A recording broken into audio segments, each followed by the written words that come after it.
Bonjour tout le monde, Bonjour. bienvenue à la présentation Bonjour. d'Yasobi. Eh bien, moi je propose qu'on se présente dans l'ordre de gauche à droite. Ok, Haru, Ouais. vas-y. Ouais, Haru, Haru, vas-y. Haru, tomber au combat, au travail. Alors, de mon côté, je me présente. Donc, je suis Takudev, je suis VTuber et streamer. Donc, j'associe très souvent la technologie au sein de mes streams. J'aime beaucoup m'amuser entre la frontière entre VTuber et facecam. Je fais de la veille sur de la tech. Bon, un peu avant tout un otaku et un geek. Donc j'aime beaucoup parler d'animés, jeux, faire des jeux Nintendo, des choses comme ça. Je fais aussi des projets communautaires, des outils pour les créateurs. Par exemple, je suis créateur de l'initiative FR VTuber, qui est un serveur communautaire de VTubing. On travaille avec VTuber QC. Il y a aussi un autre serveur communautaire. Voilà, on essaie de faire des choses un peu sympas liées à ça. Alors bonjour à tous, pour ceux qui ne me connaissent pas, je m'appelle Siro, je suis VTuber, intervieweur, podcaster et accessoirement aussi la personne qui a initié le projet. Je suis principalement là pour la partie plus administrative, dans le sens où j'ai pas mal d'expérience sur tout ce qui est association et tout ce qui tourne autour des associations. Donc voilà. eh bien bonjour à tous. Moi je m'appelle Anna Momiji. Je suis VTubeuse et artiste depuis 3 ans. J'aime beaucoup l'administratif aussi. Je sais dessiner. Du coup, je m'occupe plus de ces parties-là avec Siro et Plonk. Et voilà. je fais du contenu un peu bête. Voilà. Moi, c'est Echo Rosen. Je suis youtubeuse aussi, ça fait à peu près 3 ans et demi que je suis là. J'ai commencé avec des tutos. Je pense qu'il y a pas mal de monde qui me connaît via les tutos, mais je fais aussi du stream, du gaming, du divertissement varié, des karaokés, toutes sortes de trucs. J'aime bien expérimenter sur ma chaîne. Et voilà. Et coucou. Moi, c'est Plonk. Du coup, généralement, je fais du bordel sur ma chaîne, mais je suis présent dans l'assaut, notamment pour aider un peu à la partie graphique et pour trouver des problèmes et avoir des idées cons. Et ne pas faire l'administratif. Ah, moi non plus, je fais pas l'administratif au fait. Bon, on fait pas ça, on fait Non, on pas ça. fait pas ça. Moi, si je fais l'administratif, je casse l'administratif, donc j'y touche pas. Mais ouais, genre moi, je suis polyvalente. Du coup, je peux faire plein de trucs, mais pas très bien. Moi, Echo et Plonk, on est membres du CA. Donc Siro, président de l'association. Haru est, si je ne me trompe pas, trésorière. Ça ? Oui, c'est ça. ça. Et Anna, tu es secrétaire. On va aussi expliquer un petit peu les rôles qu'on a chacun. Ici présent sur ce vocal, il y a Anna, Eko, Plonk, Taku, Haru par la pensée et moi-même. Mais on a aussi chacun nos thématiques et surtout nos missions précises. Alors pour ce qui va être du bureau, donc composé de Anna en tant que secrétaire, Haru en tant que trésorière et moi-même en tant que président, les missions sont présentées directement dans le règlement intérieur. Donc si vous avez plus de questions, globalement c'est bien décrit. On a fait en sorte que ce soit bien décrit, c'est écrit dans le règlement intérieur, que je le ressorte aussi. Je peux vous dire exactement les rôles, ce qu'ils englobent. Alors, pour la présidence, les missions ont pour point suivant. Représentation de l'association devant ses partenaires ou les tribunaux. Donc si un jour on a des soucis, ou si un jour on demande des subventions ou quoi, c'est donc le président, donc Siro, qui devra représenter l'association. Là, il y a l'application des décisions prises durant les réunions. C'est aussi un travail très compliqué, donc c'est faire attention que ce qu'on a décidé en réunion soit vraiment appliqué, quoi. Recherche des financements pour réaliser les objectifs de l'association. Ça, c'est le point le plus difficile, je pense, quand même. En vrai. C'est se balader et faire des pièces, s'il vous plaît, pour notre asso. Donc le rôle de la trésorière, donc, qui est donc Haru dans notre association, c'est la tenue de la comptabilité, la gestion des mouvements de fonds, la gestion du compte bancaire et l'établissement des budgets prévisionnels et rapports financiers. Donc c'est tout ce qui va englober donc comme ils ont dit, mouvements de fonds, c'est donc l'argent qui rentre, l'argent qui sort, la tenue du coup de fichiers Excel pour dire oh, ce mois-ci on a dépensé tant d'argent, etc. Et l'établissement donc des budgets prévisionnels pour les années et les rapports de comment se portent les finances de l'association. Tout ce qui va être compte de trésorerie, ce sera disponible à la demande par les membres de l'association et il y aura un topo global de la situation, de la situation financière de l'asso sur les dernières assemblées générales qui comprennent tous les membres et bien sûr les membres du bureau, les membres du conseil d'administration, les adhérents. Et ce sera la dernière assemblée générale de l'année, donc l'année scolaire. À ce moment-là de l'assemblée générale, il y aura un topo sur les dépenses et les recettes qui ont été faites durant l'année en cours. Donc là, par exemple, si on dit que la dernière assemblée générale se déroule vers juin-juillet, Haru devra faire un topo de tout ce qui s'est passé entre septembre-octobre et juin-juillet. Donc septembre-octobre 2024 et juin-juillet 2025. Et bien sûr, il y aura aussi un topo sur le budget prévisionnel, donc les dépenses qui sont prévues pour l'année suivante. Là, tout ça, ce sera fait durant les assemblées générales. Et du coup, pour finir sur les rôles du bureau, c'est donc le secrétariat, donc c'est moi la secrétaire. Mes rôles sont convocation aux réunions et transmission de toutes les informations nécessaires à leur bon fonctionnement. Donc ça veut dire que c'est moi, je vais vous ping sur Discord si vous êtes membre pour dire bonjour, il y a une petite réunion ce jour-là. Voilà.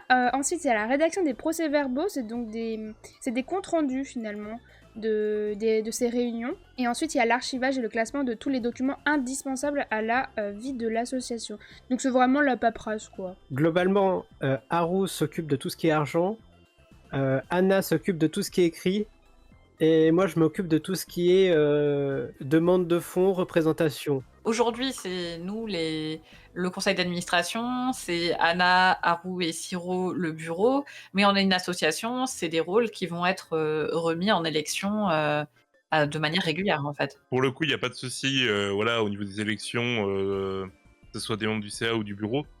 Le seul truc où forcément il y a une attente, c'est qu'effectivement, quand vous prenez ces postes-là, il y a une attente un peu de, typiquement, Siro, si quelqu'un prend ta place en tant que président, on s'attend à ce qu'au niveau administration ou autre, ça soit géré. C'est pas des rôles pour faire joli, quoi. Non. Donc les personnes qui souhaitent prendre ces rôles, elles le souhaitent pour les faire, quoi. On a présenté les rôles qu'on avait en tant que membre du bureau et membre du CA. Donc je rappelle, CA c'est conseil d'administration. En plus de nous aider pour le bureau, le CA, donc Taku, Echo et Plonk, ils nous aident pour tout ce qui va être gestion d'événements, gestion de l'association. Ils vont pas avoir des pôles précis, hein, on n'en a pas encore défini pour le moment, mais ils ont chacun et chacune leur particularité, vous le savez. Pour ceux qui le connaissent, vous savez qu'ils ont pas mal de particularités et qu'ils ont pas mal de spécialités surtout. Et ce qui est bien justement avec les membres du CA, c'est qu'on peut apporter chacun notre expertise. Typiquement, pour moi, ce sera la partie un peu technique. Typiquement, par exemple, le site internet que vous avez vu a été mis en place pour l'assaut. Donc c'est un site que j'ai développé dans ce cadre-là. Donc voilà, c'est des trucs qu'on peut apporter en tant que membre du CA pour faire vivre tout simplement l'association. Donc vous avez pu voir que chacun a ses propres spécialités et on essaye de se compléter au maximum. C'est pour ça que ceux qui veulent vraiment pas toucher à l'administratif, ils sont sauvés, hein, on peut le dire pour le coup. Donc une asso loi 1901, c'est, on va faire vraiment un résumé très très rapide, ça permet à plusieurs personnes de se regrouper autour d'un projet commun à but non lucratif. Vraiment, l'objectif principal de l'asso, c'est pas de générer des bénéfices pour ses membres, c'est vraiment de poursuivre un but. Donc au dépend d'une asso, ça peut être social, culturel, sportif, humanitaire ou d'intérêt général. Le but non lucratif, donc tous les bénéfices de l'association, doivent être réinvestis dans l'asso. C'est un point très très important. Je tiens à le préciser tout de suite, personne dans ce bureau ou dans le CA ne pourra partir avec l'argent. Je suis navré. Il n'y a pas le droit. Donc tout ce qui est paiement, tout ça, c'est que pour l'asso et que pour les activités de l'asso. Ensuite, on a une gestion démocratique. Donc en fait, les décisions doivent être prises de manière collective. C'est pour ça qu'on a une structure qu'on appelle avec un comité conseil d'administration, où dedans se regroupe, on a le président, on a trésorier, secrétaire, et on a aussi des membres du conseil d'administration qui peuvent prendre des décisions pour l'asso. C'est quelque chose de très important, et pareil, ça dépend des associations, mais on peut avoir un fonctionnement d'élection où on peut élire justement les dirigeants, on peut élire les membres du CA, des choses comme ça. Ensuite, on a donc naturellement le fonctionnement qui est un peu libre et flexible. Donc, tout ce qui est dans le cadre de la loi, on peut organiser comme on veut une asso. On a ce qu'on appelle les statuts, qui permettent de définir un peu les différents, entre guillemets, règles qu'on met en place pour l'asso. Ça, c'est un truc qui a été rédigé par nous. Après, il faut rappeler qu'effectivement, il y a Il y a pas mal d'exemples de statuts qui justement permettent de se baser sur quelque chose qui existe déjà pour faire nos propres statuts. Mais rassurez-vous, sur les statuts, globalement, tout est OK. Hein. Ça a été assez bien vérifié, même au niveau, on est allé jusqu'au niveau des avocats pour nos statuts, pour nous vérifier que tout était OK. Donc vous inquiétez pas là-dessus. Voilà. Le dernier point d'une asso, c'est il faut que l'objectif soit public. Donc on a objectifs divers comme l'organisation d'événements culturels, venir en aide aux personnes ou promouvoir une cause spécifique. Ça c'est vraiment dans le cadre classique de ce qu'est une asso. Et pour le cas de Niasobi, donc c'est pas une société commerciale ni une agence de VTubing. On va pouvoir vous présenter justement les objectifs de l'asso et c'est clairement pas le but. On a voulu être assez clair sur le projet, hein, parce que évidemment, des personnes qui voient un groupement de VTubers faire un gros projet ensemble, très souvent ça part sur c'est un groupe ou ça va être une agence. Niasobi, l'association Niasobi, pour être très simple, c'est une association qui a pour but de promouvoir tout ce qui est le VTubing en France et en francophonie. Donc j'inclus par là la Belgique, la Suisse, Québec.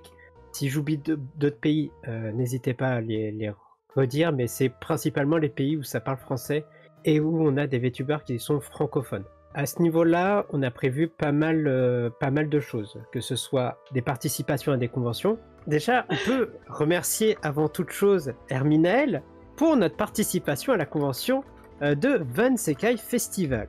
Merci Herminaël. Merci. Ouais. Durant cette convention, on aura un stand sur lequel on va organiser des activités de type présentation d'artistes, enfin des moments avec des artistes. On a des ateliers, on aura des passages d'artistes, on a des moments karaoké, on aura des moments musicaux. On espère aussi pouvoir proposer des discussions ou des débats durant nos conventions. Donc là, c'est pas prévu pour Vansekai. Là, c'est pas pour Vansekai, ouais. On espère pouvoir tenir des moments de discussion pour que tout le monde puisse découvrir un petit peu plus le monde du VTubing, parce que, on le rappelle, c'est ça le but de notre association, c'est promouvoir le VTubing en francophonie. Aussi, on a la volonté d'essayer de varier aussi les invités qu'on aura sur les stands. Oui, c'est vrai. Pas avoir toujours les mêmes pour pas se dire voilà, on vient pas l'agent d'une dizaine de VTubers Non. qu'on va inviter tout le temps, quoi. Claire, on n'est pas une agence. On rappelle, on n'est pas une agence. On l'a vu à Japan Expo, plusieurs VTubers ont pu avoir des salles ou des conférences.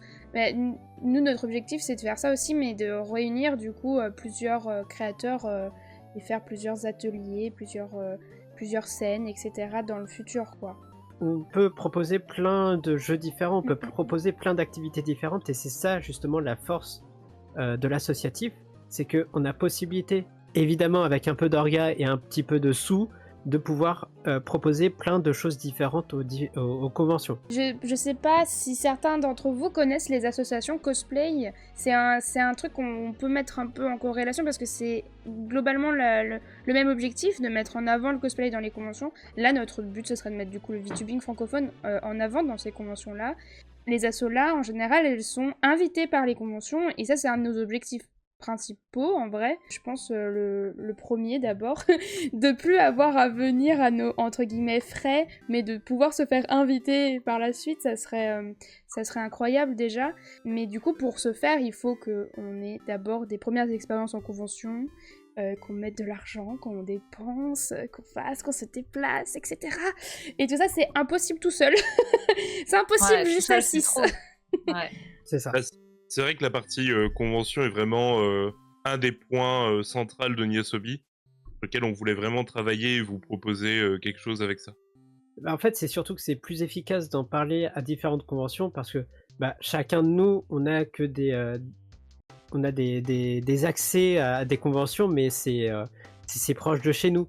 Si tous les gens en parlent sur le territoire français, on peut passer par chez vous. Imaginez l'association Niasobi qui va qui fait une convention en Bretagne, puis une convention à Lyon, puis une convention sur Paris, de la Japan Expo par exemple. Imaginez Ce serait bien, ça. Imaginez Niasobi à Japan Expo. En termes d'événements physiques, est-ce qu'on se limite qu'aux conventions? En vrai, n'importe quel truc qui a besoin d'animation, on peut venir, hein. Oui, en vrai, mais oui, en fait, le VTubing, c'est un médium de zinzin, hein. On peut faire tout C'est et un médium n'importe quoi. ouvert à Hein. tout. On a vu le live qui faisait l'ouverture des matchs de baseball. Si jamais une équipe en France de Ligue 1 a besoin de VTubers pour faire l'ouverture des matchs, contactez-nous, on vous mettra en lien, il n'y a pas de souci. On a autant des possibilités que vous avez d'idées. On a aussi prévu pas mal d'ateliers sur le Discord ouverts aux membres, donc des ateliers un peu plus techniques, que ce soit autour soit de la création de contenu, soit autour de tout ce qui est législation, parce que c'est vrai que c'est quelque chose qui n'est pas forcément connu. On a déjà parlé qu'on aimerait Ouais. bien faire des ateliers genre sur le montage, sur ce genre de trucs, sur des trucs Ouais. techniques. Voilà. Sur le montage, sur, je sais pas, OBS, sur StreamerBot. On a également tout ce qui va être plus personnel et santé mentale et psychologie, parce que ce sont aussi des thématiques qui touchent beaucoup les créateurs de contenu, donc on a pas mal de choses à ce sujet-là. Globalement, les ateliers, ils seront pas décidés que par nous, ils seront décidés par les adhérents aussi, donc Selon les Ça. besoins des selon adhérents les aussi, hein. besoins, c'est ça. Et évidemment qu'on a d'autres ateliers prévus qui sont vraiment plus légaux, ou même si ça vous voulez pas, il va falloir un moment vous y pencher, hein. Je suis désolé de vous le dire, mais on est dans un pays où il y a des législations et ça fait chier tout le monde, mais il faut être au courant. Oui, Moi, oui, voilà. je veux qu'on m'apprenne comment monter mon auto-entreprise, s'il vous plaît.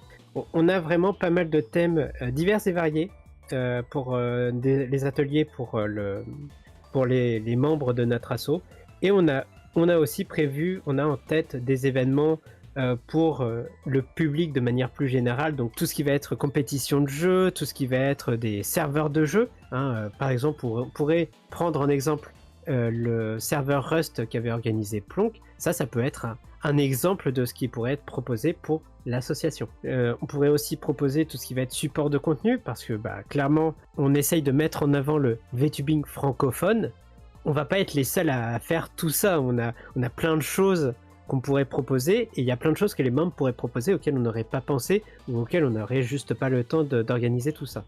Si vous avez des idées de contenu, si vous avez des idées de vidéos, ou si vous voulez justement partager aussi, comme ce qui est fait sur le serveur des clippers monteurs, tout ce qui va être clip autour des VTubers francophones, ça va être possible aussi.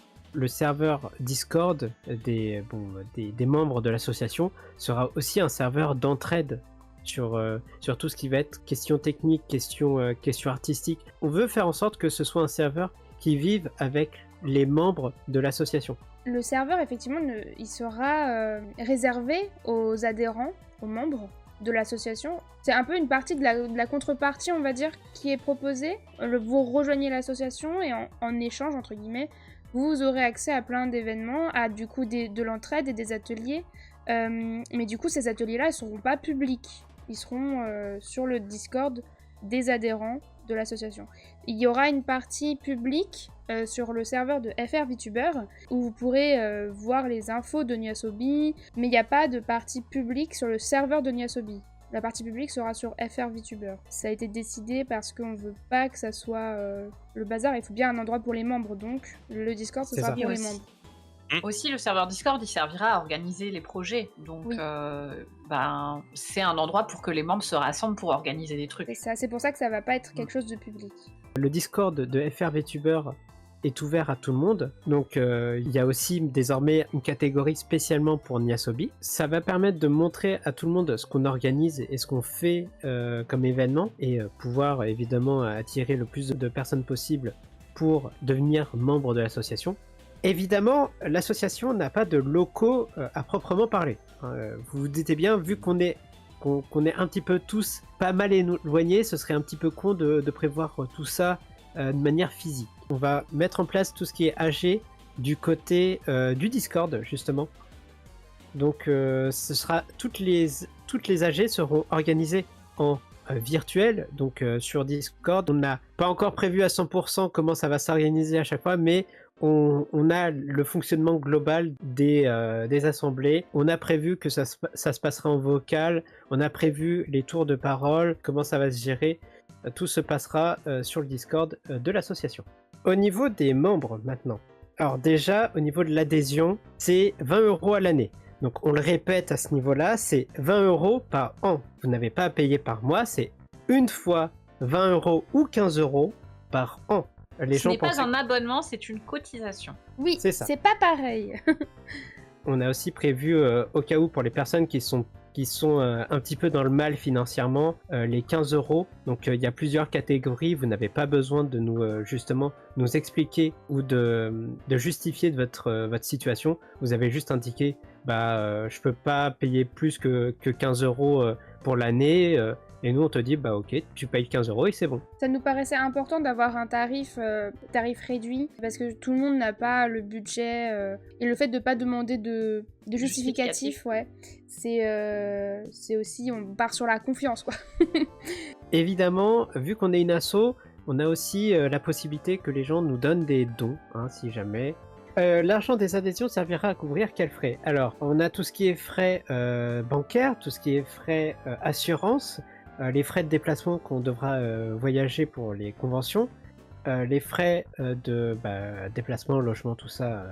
Il y aura les frais des activités aussi qu'on va organiser, que ce soit en ligne ou sur place. Donc si jamais on a des ateliers qui nécessitent qu'on paye quelque chose ou quelqu'un pour que ça se passe, ça sera les frais de l'association. Alors, les adhésions, du coup, vont être... Bon, cette année, c'est un peu exceptionnel, c'est à partir de, du coup, octobre, mais tous les ans, ça sera de septembre à septembre. Donc, si vous adhérez en cours d'année, si vous adhérez en septembre ou quoi, ça sera jusqu'au septembre juste après. On est ouvert à toute personne. Globalement, si vous n'habitez pas en France, mais que vous parlez français, oui, vous êtes la bienvenue. Si, par exemple, vous habitez au Québec, vous êtes la bienvenue dans l'asso. Si vous habitez en Suisse ou en Belgique, vous êtes la bienvenue dans l'asso. Si vous habitez dans des pays d'Afrique ou vous êtes au Japon, vous êtes la bienvenue. Si vous pouvez participer à l'asso et que votre but, c'est de promouvoir comme nous le VTubing francophone, alors vous êtes les bienvenus. Ou d'aider à promouvoir si vous pouvez rien faire. Comment vont se passer les adhésions? Alors, déjà, il y a une phase on regarde toutes les adhésions pour s'assurer qu'il n'y ait pas de problème. Vous avez tout un formulaire Google où vous inscrivez toutes les informations. On a lu la RGPD de manière assez approfondie. RGPD, c'est quelque chose qui protège les utilisateurs européens sur Internet. Donc, c'est pour encadrer toutes les informations qui sont récoltées, toutes vos informations qui sont récoltées par des entreprises, des sites, des associations, des particuliers, enfin tout. Toute l'inscription est bien encadrée par ça. On va pas vous expliquer tout le RGPD, mais le principe, c'est que un organisme, lorsqu'il récolte vos données personnelles, ne doit récolter que les données qui sont utiles et indispensables, et il doit les conserver que pour les usages qui sont indispensables. Sinon, ils n'ont pas le droit de conserver vos données. C'est ça. Du coup, on a vraiment bien respecté la législation, récupéré que les données indispensables, c'est-à-dire on récupérera donc nom, prénom et date de naissance. On sait que dans le VTubing, c'est vraiment un sujet sensible, ces informations-là. Donc on a mis de la sécurité supplémentaire à ça, c'est-à-dire qu'aujourd'hui, effectivement, la récupération de vos données se passe par un Google Form. Cependant, dès qu'on a récupéré, nous, les données que vous a vraiment inscrits, on supprime les données de Google Form et du coup, il n'y a plus aucune donnée sur Internet. Et tout sera en local. Les données qui vous concernent, donc vos données civiles, actuellement, seuls Anna, Haru et moi-même ont accès au Google Form et peuvent lire vos réponses. Je suis le seul à récupérer les informations pour les mettre de mon côté, pour faire en sorte qu'ils ne soient pas en ligne, mais qu'ils soient sécurisés sur mon propre PC. Au niveau des autorisations, alors, on a aussi prévu des autorisations de droit à l'image, sachez-le. Pour les conventions, là, les invités ont dû tous signer une autorisation de droit à l'image parce qu'on fait en sorte que votre image ne soit pas utilisée sans votre accord légal. Au niveau des adhérents, Alors là encore, on a eu pas mal de questions sur le sujet. Les adhérents, ils peuvent proposer des events, ils peuvent proposer des ateliers, ils peuvent proposer plein de choses. Ils ne sont pas obligés de participer à tout ce qui est proposé par l'association. Il n'y a pas d'obligation pure et dure aux adhérents de participer à tout. Si vous pouvez participer, tant mieux. Si vous ne pouvez pas, bah tant pis, vous pourrez participer à d'autres choses. Également sur tout ce qui est organisation pour les conventions, tout ce qui va être aider à l'organisation pour des événements, vous n'êtes pas obligé de nous aider. Mais si vous nous aidez, franchement, c'est un plus et on vous en remercie. On a monté l'assaut à 6, mais l'idée c'est que on ne reste pas les seules personnes qui vont créer des projets. On souhaite que nos membres puissent proposer et même organiser des projets. Tout sera quand même supervisé parce qu'on peut pas accepter tous les projets. Mais dans l'idée, ouais, le but c'est vraiment que chaque adhérent / membre, c'est un peu le même terme, puisse se retrouver dans l'association en fait. Se sentir bien dans l'asso, qu'il puisse faire des choses ou qu'il puisse ne pas en faire s'il ne peut pas ou ne veut pas en faire. C'est pas un travail, c'est une activité bénévole. C'est une activité. C'est Voilà. une activité vraiment bénévole, donc pas de stress là-dessus, pas de pression. Vous serez toujours membre, donc vous avez payé la cotisation globalement. Et sur ce, bah, je pense qu'on peut vous dire à bientôt. Retrouvez-nous sur les réseaux évidemment. Voilà, on espère vous retrouver dans l'assaut. Oui, Bye. on espère vous revoir Merci dans à l'assaut. tous. Des gros bisous, passez une bonne soirée, bon week-end.